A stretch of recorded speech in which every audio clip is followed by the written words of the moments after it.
En un rato. Hasta luego. Tiene que implicar aislamiento de un poder con respecto a los otros. Hoy en día algunos constitucionalistas hablan de interrelación, digamos, no dependencia, sino interrelación de los distintos poderes y, digamos, comparto esa idea en el sentido que tiene que haber diálogo entre los distintos poderes y un trabajo conjunto, ¿no? Me parece que esto, por ejemplo, en lo que es la última, bueno, el nuevo código procesal que se está por implementar, se vio con claridad, digamos, un trabajo conjunto entre los distintos poderes y la puesta en marcha, digamos, la implementación del sistema, de este sistema adversarial, va a exigir más que nunca, digamos, una tarea conjunta entre todos los poderes. Entonces me parece que no debe haber una intromisión de un poder sobre otro, pero sí tiene que haber una relación de diálogo y de trabajo conjunto porque se comparten problemas comunes, obviamente. Doctor, ¿cómo manejaría la relación con la prensa? Desde la fiscalía, sería un fiscal que da nota, perfil bajo, más que nada en los casos mediáticos, ¿no? A ver, de nuevo me parece que es cuestión de encontrar un justo equilibrio. Hoy hay una tendencia indudablemente a la publicidad de lo que es los actos del Poder Judicial. La Corte Suprema creo que avanzó muchísimo en este tema, publicitando, bueno, todos los actos, digamos, es decir, acordadas, sentencias, obviamente, etcétera. Con lo cual entiendo que un fiscal, en casos que tienen o que generan, digamos, interés en la comunidad, no puede estar aislado o retasear la información, siempre con todos los cuidados. Pero tampoco yo personalmente comparto con que el fiscal se convierta en una especie de estrella, digamos, que desfila por los canales de televisión o que da constantemente notas. Me parece que es un punto justo, pero yo soy de la idea de que el fiscal, principalmente fiscal o juez, digamos, el operador judicial, tiene que hablar a través de su trabajo, digamos, en la oficina y no estar constantemente paseándose por, bueno, como digo, programas de televisión o dando constantemente notas. Me parece que hay un equilibrio que se puede tener en ese sentido. Tengo una pregunta, doctor.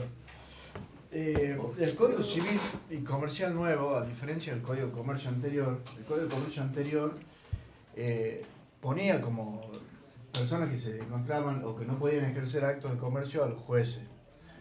Hoy en el Código nuevo no existe una disposición tal. ¿Usted cree que los magistrados o funcionarios de la Constitución podríamos ejercer actos de comercio a pesar de que hoy, por lo menos legalmente, dicha prohibición no existiría? Bueno, de hecho, digamos, cuando existía la prohibición de ejercer actos de comercio, no estaban prohibidos actos, digamos, lucrativos, pero que no eran de comercio, por ejemplo, tengo entendido, por ejemplo, de actividades relacionadas con una actividad agropecuaria y demás. Bueno, me parece que probablemente es una cuestión que haya que dirimirla desde algún tipo de alguna decisión conjunta a nivel, digamos, de lo que puede ser la Corte, de lo que puede ser el ministro fiscal dando algún tipo de directivo de instrucción en este sentido.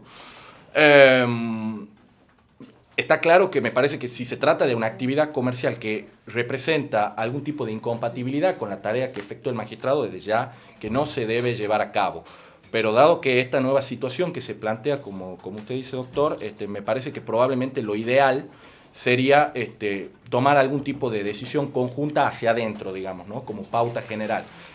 Pero entiendo claramente que una actividad de ese tipo que sea incompatible con la actividad que despliega un magistrado, aunque no esté legalmente prohibida, hay una cuestión de ética que debe llevar adelante el magistrado. Me parece que en ese sentido prima, digamos, la tarea que para la cual tiene a su cargo, digamos, el magistrado. Doctor, además del derecho y todo demás, ¿qué te gusta hacer?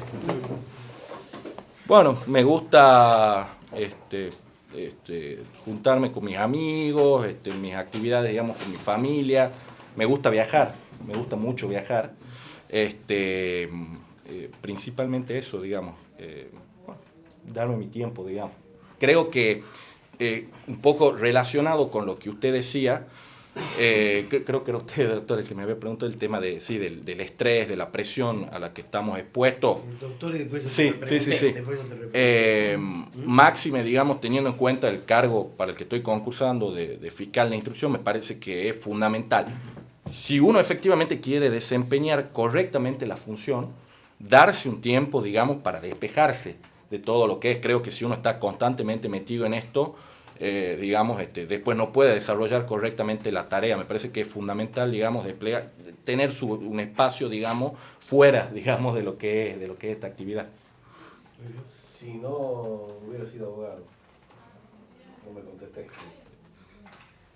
Esa famosa frase será lo que debo hacer, si no será abogado. Si no hubieras elegido esta profesión, si no estuvieras tan involucrado y volvieras de nuevo, digamos, a la vida, ¿qué elegirías? ¿Qué otra cosa te gusta así, apasionadamente? No sé si tan apasionadamente, pero muy probablemente relacionado seguramente con las ciencias sociales. Digamos, yo desde el colegio que siempre tuve una inclinación hacia las ciencias sociales. Me gusta la filosofía, no sé honestamente si me hubiera dedicado a estudiar filosofía porque entiendo que es una ciencia altamente compleja, digamos, que exige muchísimos años de estudio. No sé si me hubiera dedicado de lleno a eso, pero siempre me gustó la psicología también. Pero digamos, siempre por ese lado, digamos, ¿no? Siempre es lo que más me atrajo, el tema de relacionado, digamos, principalmente con la ciencia social. Ajá. ¿Vas al cine? No, poco veo en mi casa, digamos, pero no soy muy del cine. ¿Qué tipo de película? Bueno, no me gustan mucho las películas de casos judiciales, digamos. Será que uno está tan metido en el tema que la verdad que cuando me gustan las películas de acción y las de suspenso, digamos, los thrillers, digamos, me gustan mucho. Sí. Y la verdad, me gustan mucho también las películas esas que las llaman los tanques, esos de efectos especiales y qué sé yo. La verdad que son, bueno, no son películas muy profundas, digamos, pero la verdad que me entretienen. ¿Qué edad tenés, doctor? Perdóname. ¿Qué edad tenés? 32. ¿Jugás a la Play? Tengo. Listo. Gracias.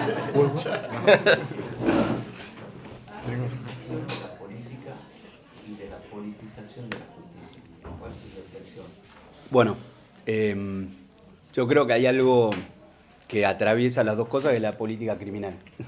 Digamos, por así decirlo, yo siempre digo que no está mal que en la política se tenga presente la justicia y en la justicia la política, por las repercusiones, digamos, por ejemplo, en este caso, de las investigaciones del Ministerio Público Fiscal, lo que es política criminal, digamos, está, digamos, sobre todo, por ejemplo, por ahí estoy... Era política partidaria, ¿no? No criminal. Ah, perdón, no. Bueno, las opiniones sobre la justicia y sobre la... Por ahí sí, no compro la pregunta, pero creo que voy a eso. Me parece muy sano, yo lo interpreto como digamos, la política se mete en la justicia, que es la pregunta. Me parece muy sano siempre y cuando tenga que ver quizás con la política criminal y con una opinión sana sobre las cuestiones que atañen en ese sentido a la investigación. Con respecto al revés a la judicialización de la política, no me parece totalmente deplorable, digamos, que la política se resuelva por medio de la justicia, que no es el ámbito adecuado, sobre todo cuando realmente no hay sustento para... Creo que lo que dañan es a la sociedad y a la democracia, lo confunde y debilita todas las instituciones. La verdad, yo creo que uno de los flagelos de hoy en día y un problema a solucionar es esto de que todo es judicializable, de lo penal, ¿no? Estamos hablando, pues después hay cuestiones que por ahí sí tienen que ver con otros ámbitos, que está bien, pero en lo penal me parece que es realmente desastroso, digamos, para la sociedad misma, para el Estado de Derecho y para la seguridad jurídica. No puede ser que, en definitiva, lo que se busca con esto es también la mediatización, ¿no? Y me parece que perdemos todos. todos, por más de que hoy sea más votos para uno, para otro, tarde o temprano, hoy es de un lado, mañana es del otro, y pierden los sectores más vulnerables, ¿no? Porque les llega un mensaje difuso de eso que se pone en cuestionamiento como delito, cuando siempre estamos hablando de cuando no lo es, ¿no? Sino por supuesto. Es muy... totalmente desacertado y es una mala práctica que hay que desterrar sin lugar a dudas, cada uno desde su lugar, por una cuestión constructiva, ¿no? Constructiva para todos. Yo creo que si en ese sentido por ahí falta una unidad de todos los sectores para decir esto está haciendo daño a todos. Y todos son parte de eso quizás, de darle entidad, los medios, los medios de comunicación tienen que tener la libertad de expresarse, por supuesto, pero con responsabilidad, ¿no? Y todos los sectores, legisladores, Poder Judicial, de avanzar en los casos que haya que avanzar y no avanzar en los casos que no haya ningún sustento.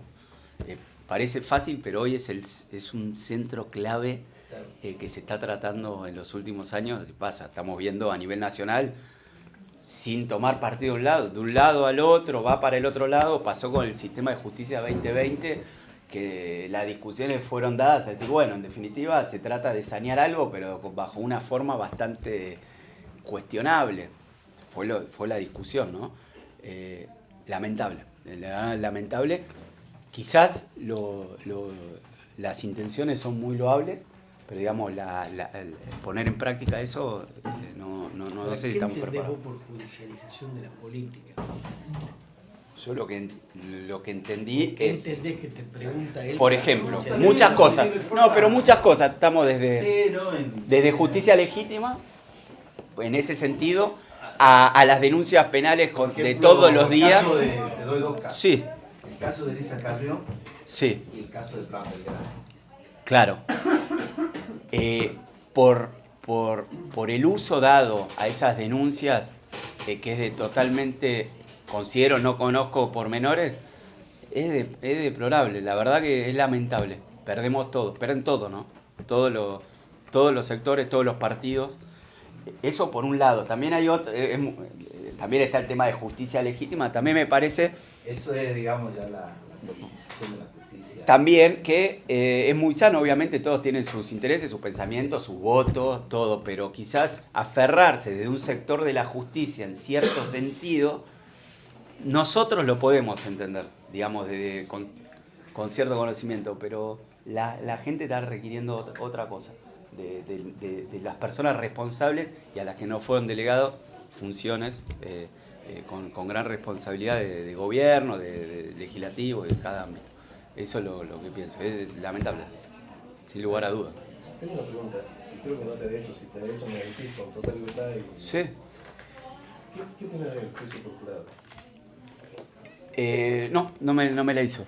El juicio por jurado me parece, bueno, hay distintos sistemas, me parece que es un mandato constitucional, digamos, no me parece, no, es un mandato. Para aplicarlo en la provincia de Tucumán. Me parece muy sano, pero volvemos, digamos, de vuelta a si estamos preparados estructuralmente, creo que no, pero sí tiene que ser un objetivo al llegar al juicio por jurado, por una cuestión hasta normativa, digamos, es un mandato constitucional, de hecho lo estudié en la carrera, que era juicio por jurado, a partir del articulado que tiene que establecerse. Respecto de esto de los sistemas que vos decís,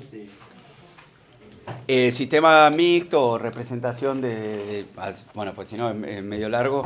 En definitiva, creo que... Pero, ¿cuál sí. te gusta? A mí me gusta el que está integrado por profesionales y por ciudadanos también, no totalmente de ciudadanos, por una cuestión de la técnica que requiere. Y por otro lado, los cuestionamientos que se daba al no fundar o no, yo creo que tiene otras alternativas para sanear esos defectos. Son dos sistemas de juicio por jurado distintos. En el país, no en la provincia. La pregunta es en el país. Sí. Sí. El sistema penal solamente se aplica estadísticamente a los pobres. La selectividad del sistema penal está dada, digamos, se está aplicando en la mayor parte a los sectores vulnerables, sin lugar a dudas. Y con esta reforma si bien no está resuelto el problema de la selectividad, por eso digo selectividad, porque aparte escuché a Binder decir eso, estarían dadas mayores herramientas para solucionar ese problema. Pero si no hay una voluntad, digamos, de política criminal de apuntar en ese aspecto, es muy difícil. Hay algo que es cierto, los sectores vulnerables hay que capacitar incluso a las defensas oficiales, con mucho respeto, tienen que tener muchísimo, porque es cierto que las personas más quizás adineradas tienen mayores recursos para establecer estudios de abogados, más con mayor celo en las causas, y bueno, y para eso tiene que ser un cambio también, una voluntad de todos, que es muy difícil. El delito de cuello blanco, incluso las normas, ciertas normas como de evasión tributaria que tienen tope fijo, eso también es un problema para avanzar, porque son causas que avanzan 12 años, se cambia la ley penal más benigna, quedan sin sanción los evasores. Sin embargo, Brasil, que tiene un componente bastante parecido al nuestro, Sí, ¿no? sí, peor, O peor. creo yo, perdón. Yo también, con el tema doble o la bajada, avanzó muchísimo sobre sectores que no... Flexibilizando ciertas normas, sistemas de competencia y... no con un sistema adversarial, ¿no? No conocía nada. claro. Los chilenos con el adversarial en este tema no hablan. Y hay un ejemplo de eso de Odebrecht, que bueno, es una cuestión federal, que tiene que ver con esto de los sistemas básicamente lo hago corto, sin politizarlo. Las investigaciones a cargo de los fiscales federales tienen un sistema de aplicación de la ley del arrepentido, por así decirlo. Lo que entiendo técnicamente es, Odebrecht dice, yo les digo todo, yo les cuento todo a quien le di las coimas, pero quiero la aplicación, o en todo caso de no la doble persecución por el mismo hecho, porque yo estoy condenado en Brasil, y acá yo les digo todo, pero quiero que me den esa garantía. Los fiscales, quizás algunos politizados, dicen, no te voy a dar ninguna ley de arrepentido, entonces no les digo nada. Entonces, ¿hasta qué punto, digamos, el Ministerio Público actúa en forma objetiva e independiente de algún poder que podría resultar afectado si se estableciera cuáles fueron los beneficiarios de esa coima, por así decirlo? Entonces, muy lindo el sistema del Ministerio Público, pero si en los hechos no se aplica como corresponde, es igual a impunidad. ¿No? Bueno, muchas gracias. En primer lugar, digamos, una opinión personal,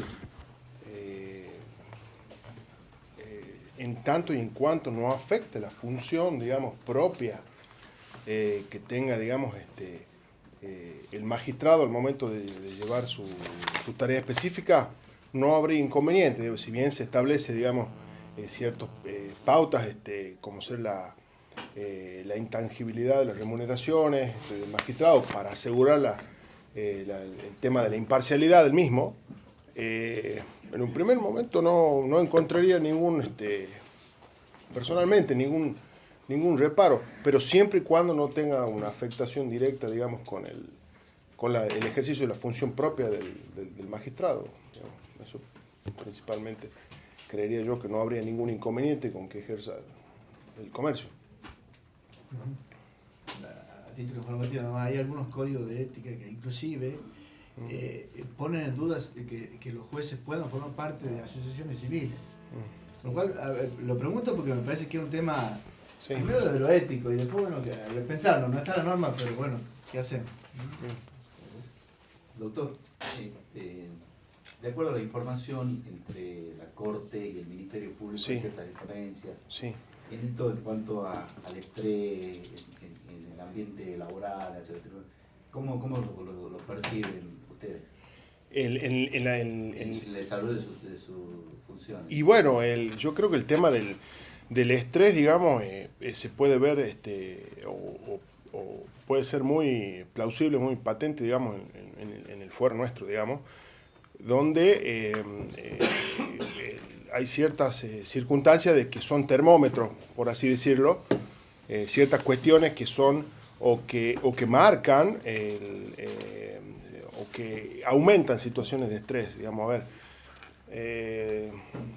es mi opinión, digamos, en el sentido de que, por ejemplo, las reacciones muchas veces de la sociedad, y como lo había referido antes, a través de redes sociales, opiniones, etcétera, generan, digamos, ciertas situaciones de, no sé si utilizar la palabra presión, digamos, para los miembros de la justicia es la palabra adecuada, pero pueden generar estrés en el sentido de la necesidad de dar respuesta, digamos, rápida e inmediata a esas circunstancias. Respecto del manejo del estrés, más puntualmente de lo que usted me consulta, yo creo que, en primer lugar, digamos, el fiscal, digamos, abocándonos a lo que sería digamos, el tema de este concurso, el fiscal, digamos, no es ajeno a esas situaciones, es más, quizás por ahí puede ser uno de los sujetos, digamos, que más expuesto está, pero yo creo que debe ser la serenidad, digamos, del magistrado lo que tiene que primar sobre todo. Y bueno, respecto de lo que serían las situaciones de estrés o presión que se pueden dar en los miembros de la fiscalía, digamos, el fiscal, como yo dije, no solamente debe tener la rienda de marcar el camino, sino también debe mensurar, digamos, debe poner paño frío a determinadas situaciones y asumir, digamos, en cierta forma, la responsabilidad o la toma de decisiones que podrían llegar a afectar, digamos, si se las delega a los miembros del equipo de trabajo y asumirlas él. Y si, bueno, la situación de estrés perdura, digamos, pedir asistencia, digamos, en los organismos, los gabinetes, todo, para que colaboren. ¿Haría psicoterapia? Yo soy partidario, sí. Yo no hago, actualmente no hago, pero creo que no hago y todavía no he sentido la necesidad de hacerlo. Tengo muchos conocidos y sé de gente que hace y por la referencia o por la conversación que hemos tenido le hace bien. Pero llegado el caso, yo si es necesario, si considero y si me lo aconsejan, sí lo haría. Siempre y cuando eso me permita, digamos, superar algún obstáculo que se me pudiera llegar a plantear, sí lo haría. Y también lo haría o lo recomendaría al equipo de trabajo en su caso de ser necesario. Doctor, ¿y con la prensa cómo sería el manejo? Hay fiscales que explican sus decisiones o sus investigaciones y otros que no se les conoce la cara. Sí. ¿Cuál sería su perfil? Con el tema del manejo de la prensa, yo creo que el fiscal, digamos, tiene que ser, ante todo, prudente, ¿sí? Y el dar a conocer ciertas circunstancias de las investigaciones que se van llevando a cabo tienen que ver mucho también con la publicidad de los actos del gobierno, por supuesto, de los órganos del gobierno del cual forma parte, digamos, el fiscal, digamos, como parte integrante del Poder Judicial. Pero yo creo que la prudencia, digamos, es digamos, el eje sobre el cual debe el fiscal, digamos, tener contacto con la prensa, sobre todo también para poner en conocimiento de ciertas circunstancias de X causa y para transmitir lo que se está haciendo, ¿sí? Para exteriorizar, digamos, qué es lo que se está llevando a cabo, cuáles son las políticas que lleva la Fiscalía en determinadas circunstancias.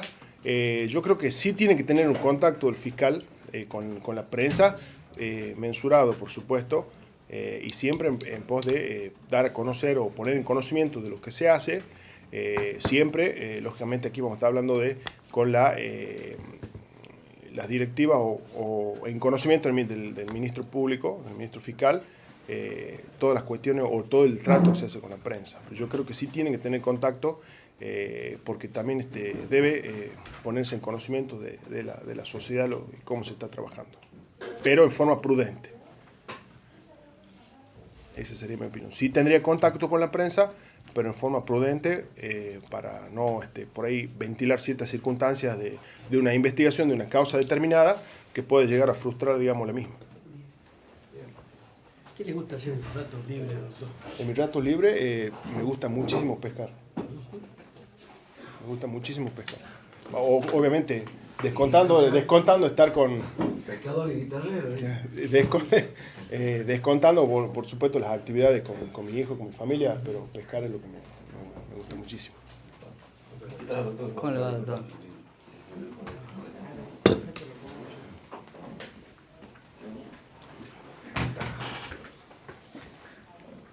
¿Estuviste, Fernando? Sí, ya vine en 2 entrevistas. ¿Ah? En 2 entrevistas estuve. Sí. Así que bueno, vamos a abreviar, digamos, toda la explicación para que pasemos directamente a la pregunta. Muy bien. ¿Quién quiere contestar? Te hago la pregunta que formula el doctor Julia, que se acaba de levantar, ¿no? Sí. En la que viene formulando. ¿Qué opinas de la baja de la edad de imputabilidad a los menores? ¿Puede mejorar la situación? Bueno, en relación al tema, hay una total y absoluta desconocimiento de aquellos que consideran que puede bajar, que con bajar la imputabilidad se puede llegar a tener mayor seguridad contra los delitos cometidos por menores. Yo considero que no, que es contraproducente reducir la baja de imputabilidad y que los menores con las convenciones y tratados internacionales han sido justamente asimilados a la condición que tienen el proceso los adultos. Y en cuanto a la minoridad, estamos hablando de personas menores que tienen una disminución en sus capacidades en cuanto a poder discernir entre lo bueno y lo malo. Están medio con una reducción en sus capacidades frente a un mayor. Y bueno, justamente yo considero que no es factible para mí, punto de vista, la reducción de la imputabilidad. O sea, digamos, ¿entendés que bajando la edad de imputabilidad no se reduce el delito? No se reduce, hay estadísticas que han demostrado que los menores realizan los delitos cometidos por menores son delitos contra la propiedad, en la mayoría de los casos, hurto, robo, que no influyen en cierta manera contra la seguridad de la sociedad. ¿Por qué pensás que la sociedad piensa distinto? Si crees si sentís vos que la sociedad piensa distinto. Bueno, porque pienso que la sociedad, con todos los avances tecnológicos, el menor tiene a disposición toda la información como para poder cometer estos tipos de actos que son delictivos y que se presume como que en su inmadurez están capacitados para darse cuenta que no lo tienen que cometer, y de esa manera, bajando la imputabilidad, los menores van a dejar de cometerlo. Estamos hablando de la inmadurez de un menor y que no cambia en nada, digamos, lo que la sociedad diga, o sea, todo lo que la prensa justamente es la generadora de todo este movimiento que busca la reforma en la reducción de las penas. Y no sabe que la realidad en tribunal es otra. Acá los delitos cometidos por menores son algunos, son escasos. Bueno, capaz que yo no me expreso bien. Ahora, vos abstraerte de la cuestión puramente legal, y vos abogado o vos futuro fiscal. Sí.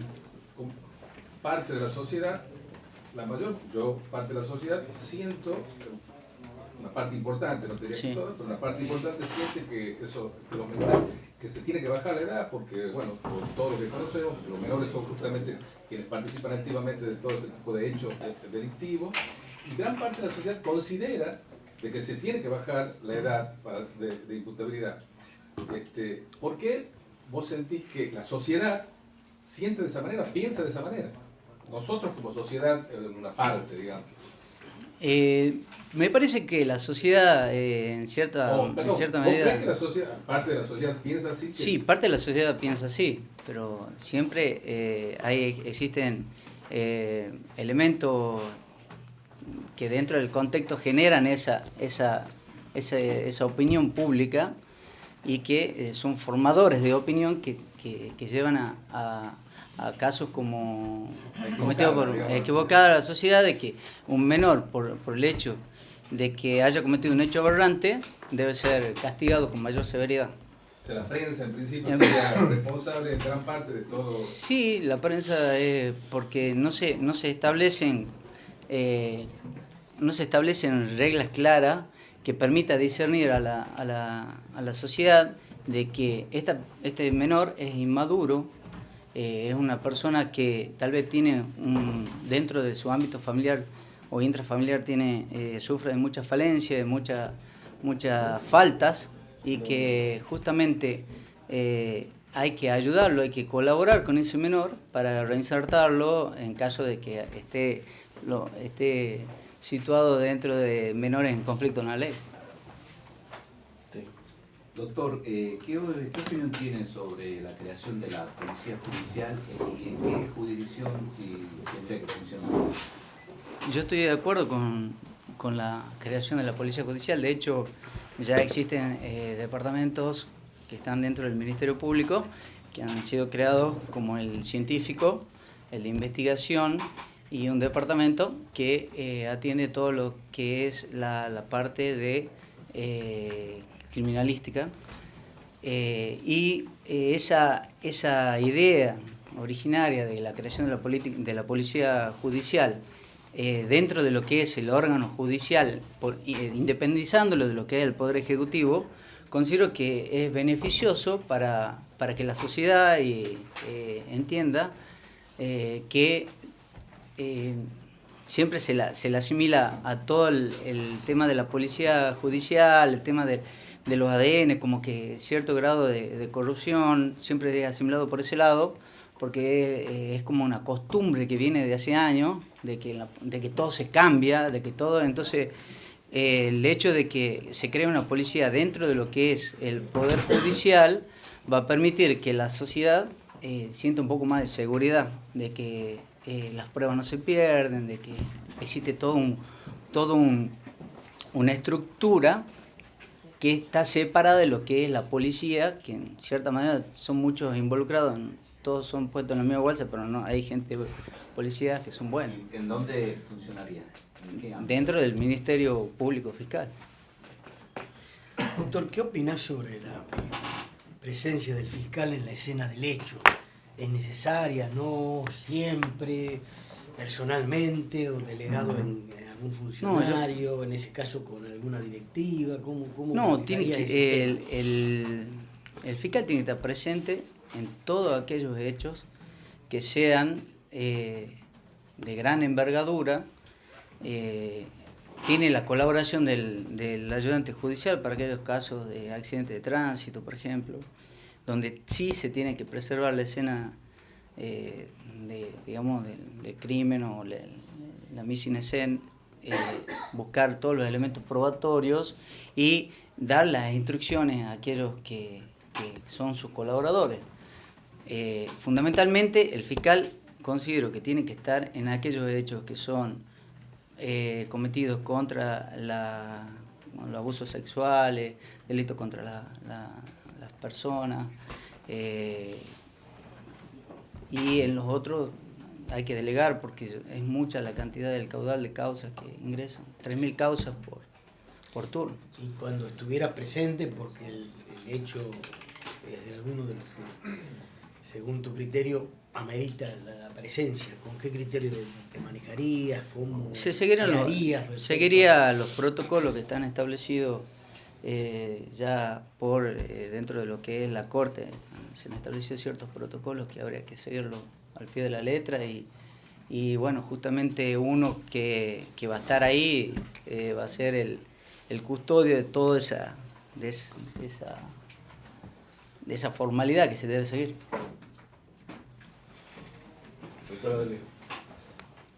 Doctor, ¿cuál sería tu impronta personal en el manejo de la Fiscalía? Bueno, como fiscal yo haría, en este caso es una fiscalía nueva, formaría el equipo, trataría de hacer especialidad en algunos delitos, especialización de personal en algunos delitos puntuales, como ser los homicidios, los abusos sexuales, para el caso de delitos de estafa y delitos contra la propiedad, trataría de también buscar la forma de de estafa y delitos informáticos, ese tipo de delitos, de buscar que sea en el horario de la tarde, tratar de implementar la conciliación como método de solución alternativa de conflictos. Los fiscales actualmente reciben los pedidos de las partes que quieran conciliar en delito con la...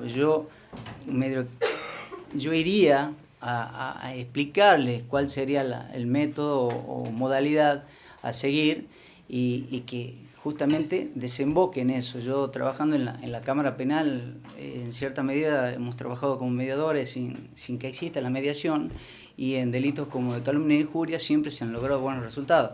Yo llevaría todo ese bagaje de conocimiento que tengo de la práctica de 23 años en el Poder Judicial y lo trataría de volcar en la Fiscalía y de esa manera darle una respuesta a la ciudadanía que quiere una solución rápida y acorde a las necesidades que tenemos y que podemos llegar a brindarles. Porque nosotros tenemos que brindarles un servicio de justicia y cuanto mejor y más rápido sea, estaríamos cumpliendo con nuestro rol.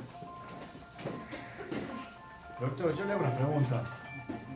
El Código de Comercio, vigente hasta agosto del 2015, tenía una norma que prohibía tanto a los jueces ser comerciantes.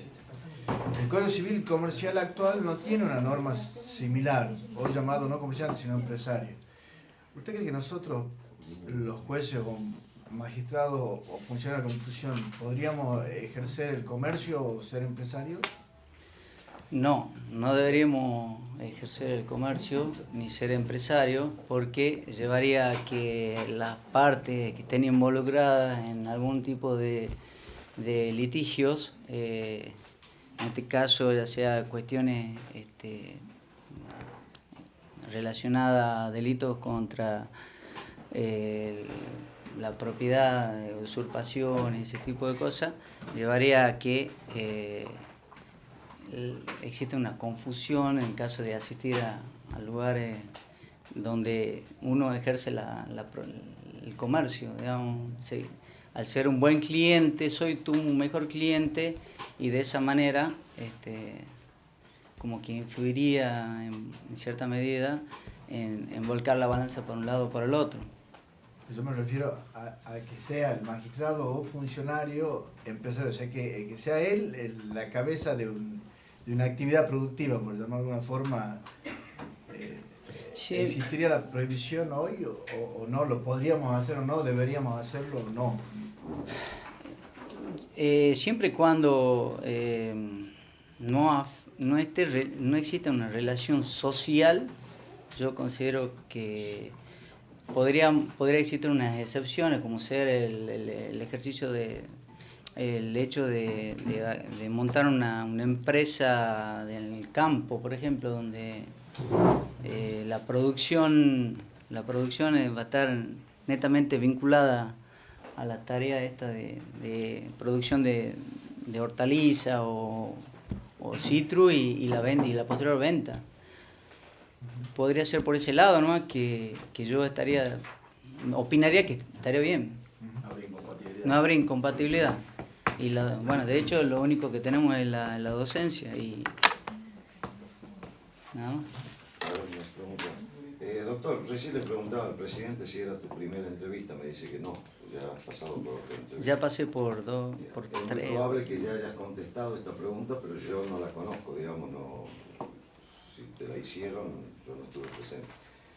¿Cuáles son tus motivaciones, digamos, para querer ejercer o para ocupar un cargo de funcionario judicial, magistrado o dentro de lo que... Desde chiquito siempre quise ser juez. Siempre fue mi motivación, de hecho siempre apunté a eso y mi mirada está en eso. Digamos,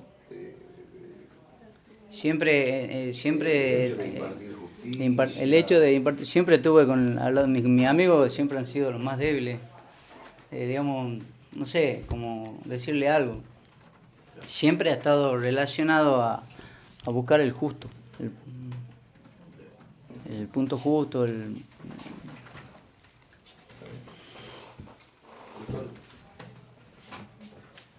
Si vos tuvieras que empezar de nuevo, vas a dar cuenta que no sos abogado, que no sos fiscal, ¿qué profesión te gustaría? ¿Qué elegirías? ¿Qué actividad para hacer en tu vida? Arquitecto. Arquitecto. ¿Por qué? Desde chico me gustó dibujar, todo lo que hago lo hago esquematizado. Mi casa la hice yo. Trato de tener un esquema en todo lo que es mi vida y siempre construyendo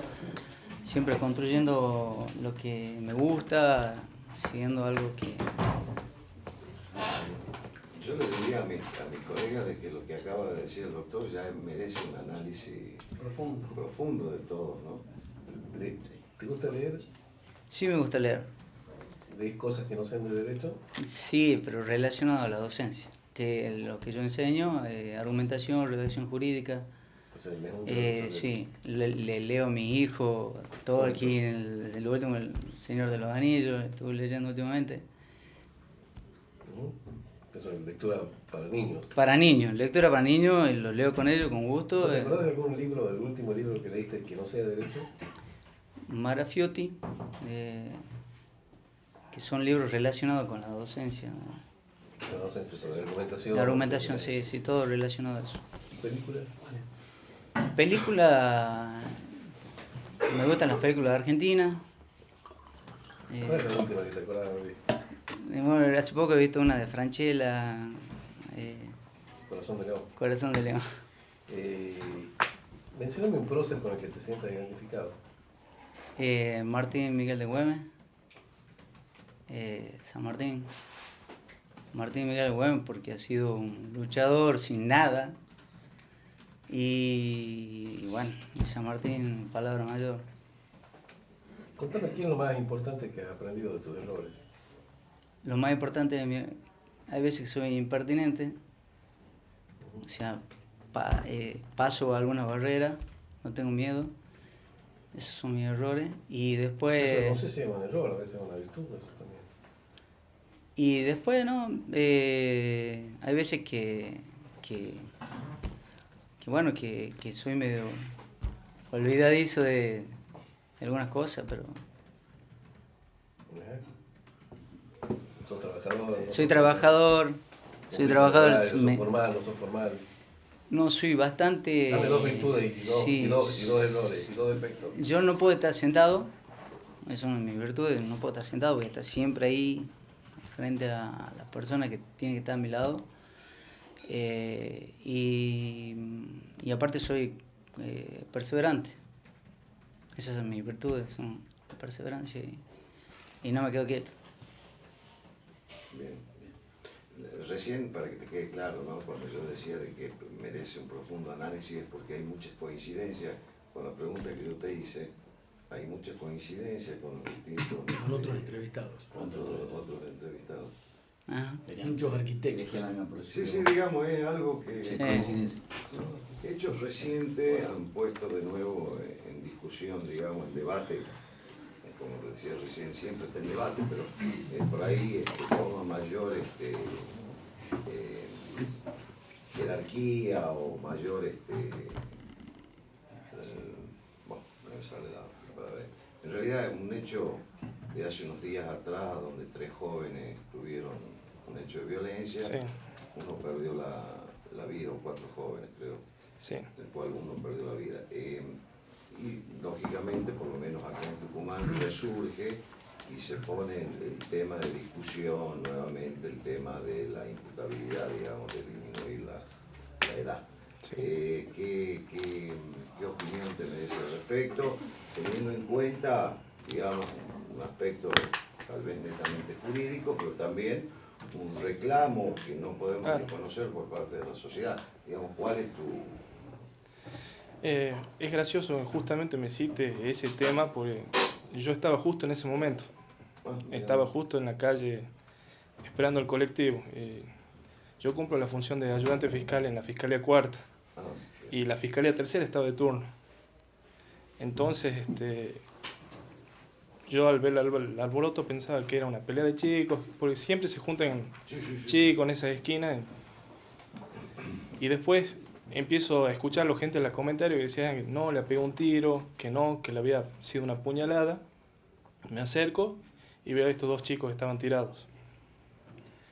Obviamente intervine, hablé con la policía, pedí que gente de homicidios y de delito contra las personas sea presente. Traté de hablar con los chicos, porque imagínense, los chicos, los compañeros de las víctimas estaban enardecidos. Lo corrieron a uno de los imputados, lo corrieron adentro de un bar. Yo intervine para que se lo llevaran rápido la gente de la policía. Traté de calmar los ánimos de los chicos, les expliqué un poco. Y la verdad me ha resultado difícil en ese momento explicarle que la suerte de esos chicos, de los imputados, estaba en manos de un juez de menores. Porque ellos decían, no, tienen que ir en cana. Y obviamente con los aires caldeados que estaban en ese momento ha sido muy difícil. Bueno, después fui hasta el lugar donde había sido el hecho, pues la gente estaba caminando arriba de las manchas de sangre, todo eso me quedé hasta que precintaron. Mi preocupación era que yo escuchaba a la gente en la parada del colectivo que había visto, comentaba cómo había sido el hecho y se estaba yendo. Por suerte yo pude hablar con 2 o 3 personas, pedirle a la policía que le tomen los datos antes de que se retirara. Y bueno, después surge todo el planteo de ustedes, como usted decía, ¿cuál es la situación de los menores? Una vez que ya pasa todo esto y pasa, el clamor del momento. Y siempre, como usted dice, siempre pasan estos tipos de hechos en esta provincia o en otras. Surge el tema de cuál debería ser la edad de la imputabilidad de los menores. Jurídicamente visto, yo creo que no hay dudas. Los tratados internacionales que ha firmado la Argentina son muy claros respecto al mismo. Yo creo que, bueno, por eso no se debe tocar por el momento, o no se debe tocar. Yo creo que esa situación debe ser abordada de otra manera, porque hay una violencia instalada ya en la sociedad que justamente debe ser abordada, no tanto ya, porque en el medio judicial, en el Poder Judicial, llega a conocimiento de ese hecho cuando ya se produjo ese hecho. Entonces hay que hacer una suerte de prevención. Creo que corresponde a una política ya más de Estado, más conjunta o interpoderes, poder llegar a abordar situaciones donde hay menores comprometidos, analizar cuál es la situación social en la que ellos viven, los medios que cuentan, cómo se han criado, porque todo eso lo llevan ellos en la flor de piel,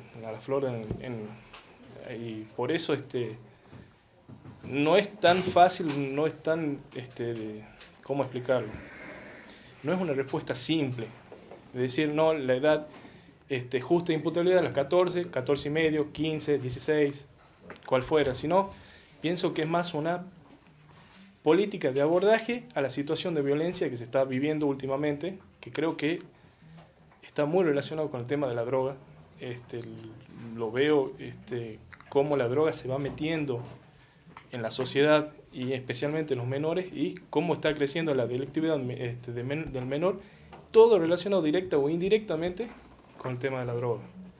Por eso considero que no es tan simple la materia, es más compleja de abordaje multidisciplinario, con la necesidad de creación de nuevos organismos para justamente contención, educación y control.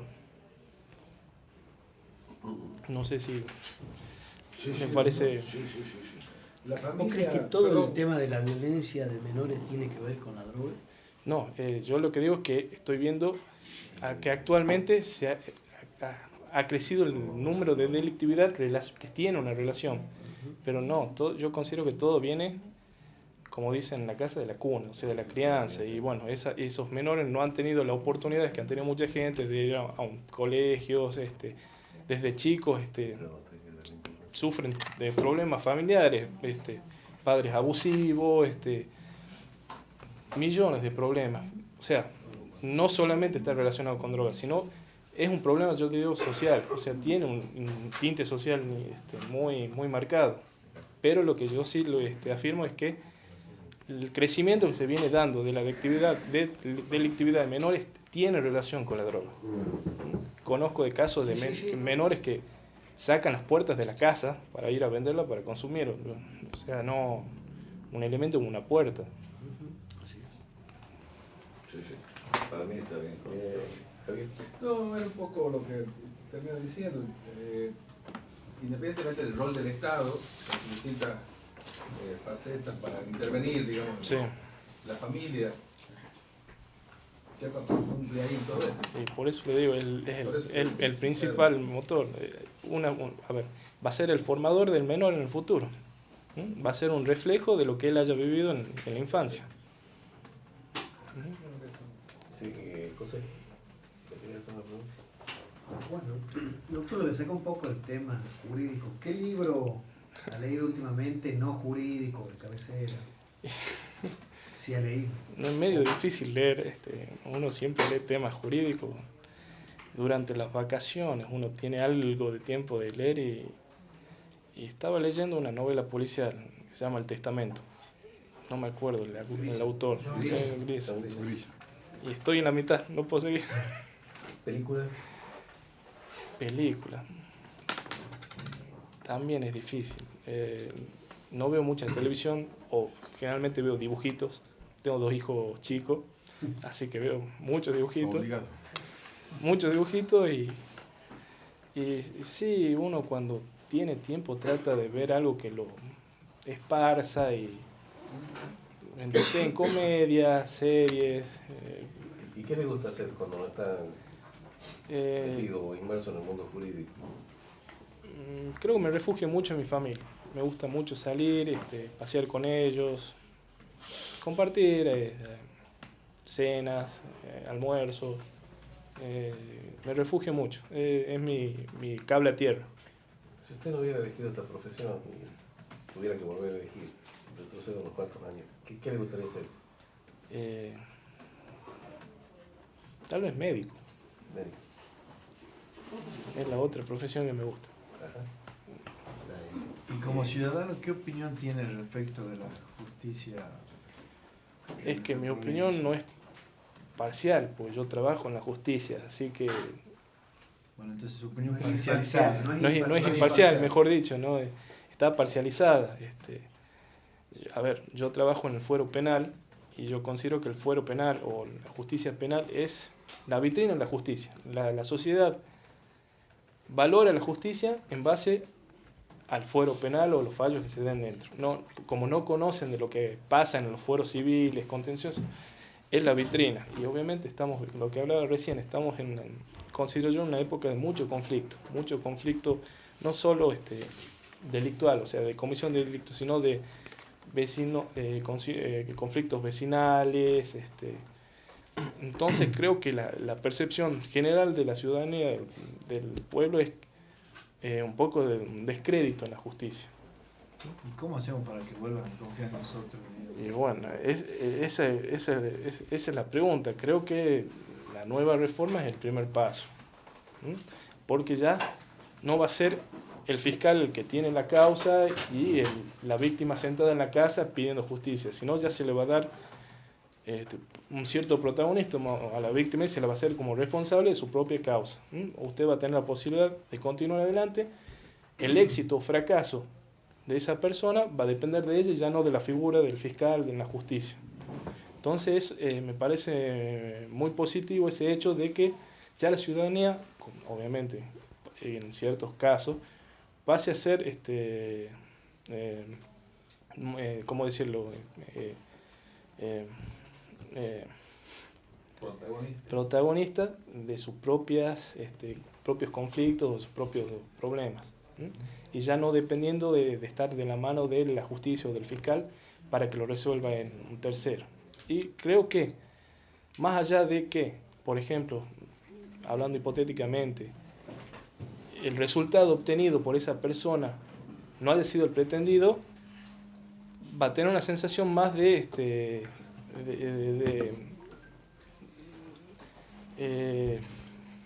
¿cómo decir? De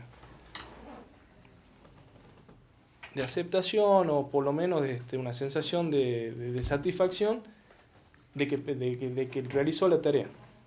Más allá de que tal vez lo que pretendía no lo logró. Pero al ser él el protagonista, pienso que por lo menos esa sensación se va a poder llevar. Yo tengo, sobre ese mismo tema, digamos, sí. vos empezaste a hablar de participación. Con relación a la participación sí. de la ciudadanía, ¿qué opinas del juicio por jurado? También considero eso una temática que se puede hablar mucho. Veo puntos a favor y puntos en contra. Obviamente el punto a favor más grande es la democratización de la justicia. O sea, no hay nada más democrático ni republicano que ser juzgado por pares. Donde veo el conflicto es justamente si resulta difícil a personas con cierto digamos, nivel social explicarles situaciones. Una persona, por ejemplo, con educación básica, ¿cómo le explicaría yo temáticas muy prácticas de la justicia? Por ejemplo, en una situación de defensa, de legítima defensa, ¿cómo le explico yo a una persona que tiene un nivel de educación medio o bajo cuáles son los requisitos y por qué si se aplicarían en una situación o por qué no se aplicaría en una situación? Entonces, la solución que tal vez yo vería es que dentro de ese juicio jurado haya jueces técnicos, ¿sí?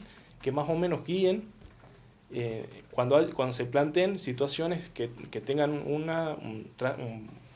digamos un tinte técnico, jurídico, penal. Pero como ya le decía, considero que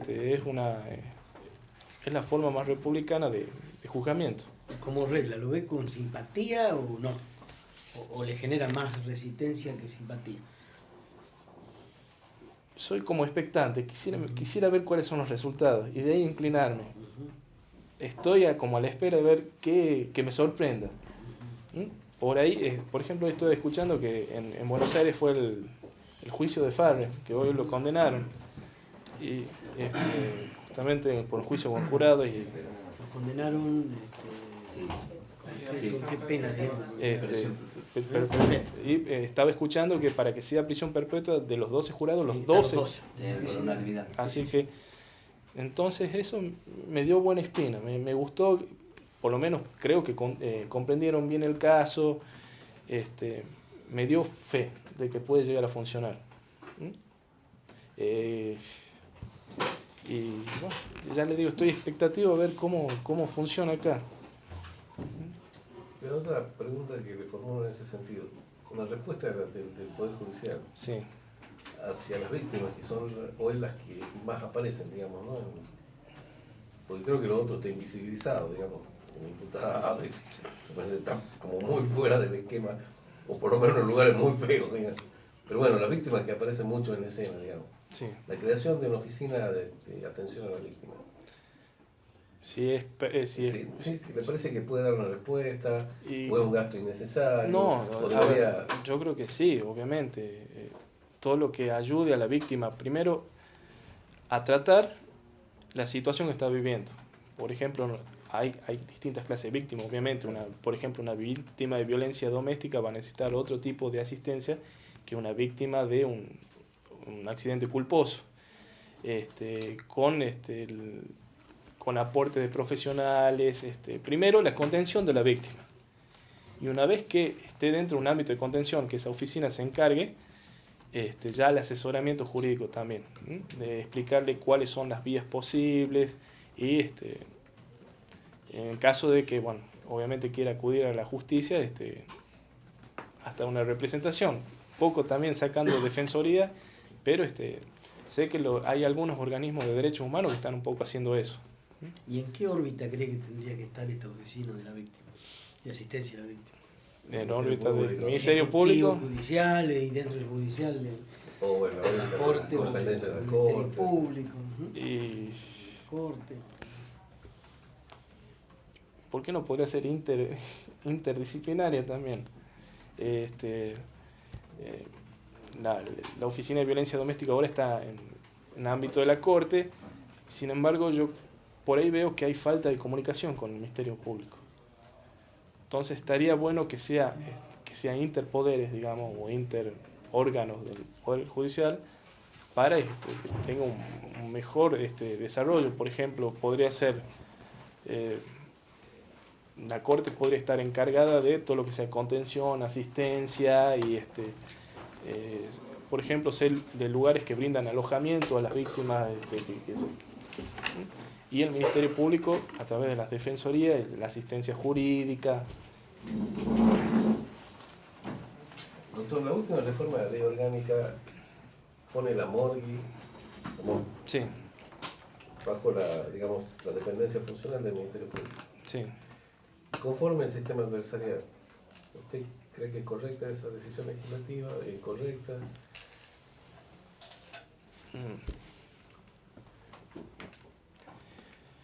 Y no contradice, si vamos, ya sé por dónde quiere ir, pero por ejemplo la creación de la Policía Judicial también depende del Ministerio Público. No hay policía judicial, perdóneme. O sea, en caso de que se cree... No sé por dónde... Bueno, los cuerpos científicos. La Policía Judicial va Este cuerpo justamente... científico, Exactamente, se refiere la a un Policía técnico, Judicial otra cosa, ¿eh? No es va policía a judicial. aportar elementos de prueba a la causa, Claro. que también van a ser ya sea valorados positivo o negativamente para las partes sin perjuicio de sean víctimas o imputados.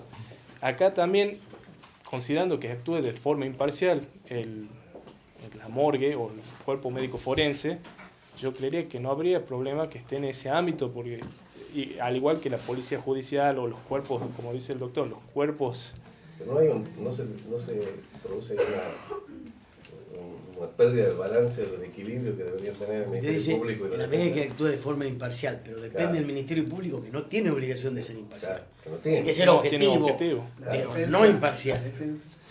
Y la defensa, también puede recurrir obviamente a los peritos de Pero parte. no habría ahí pero un desbalanceo entre el Ministerio Público de la acusación y el Ministerio Público de la defensa.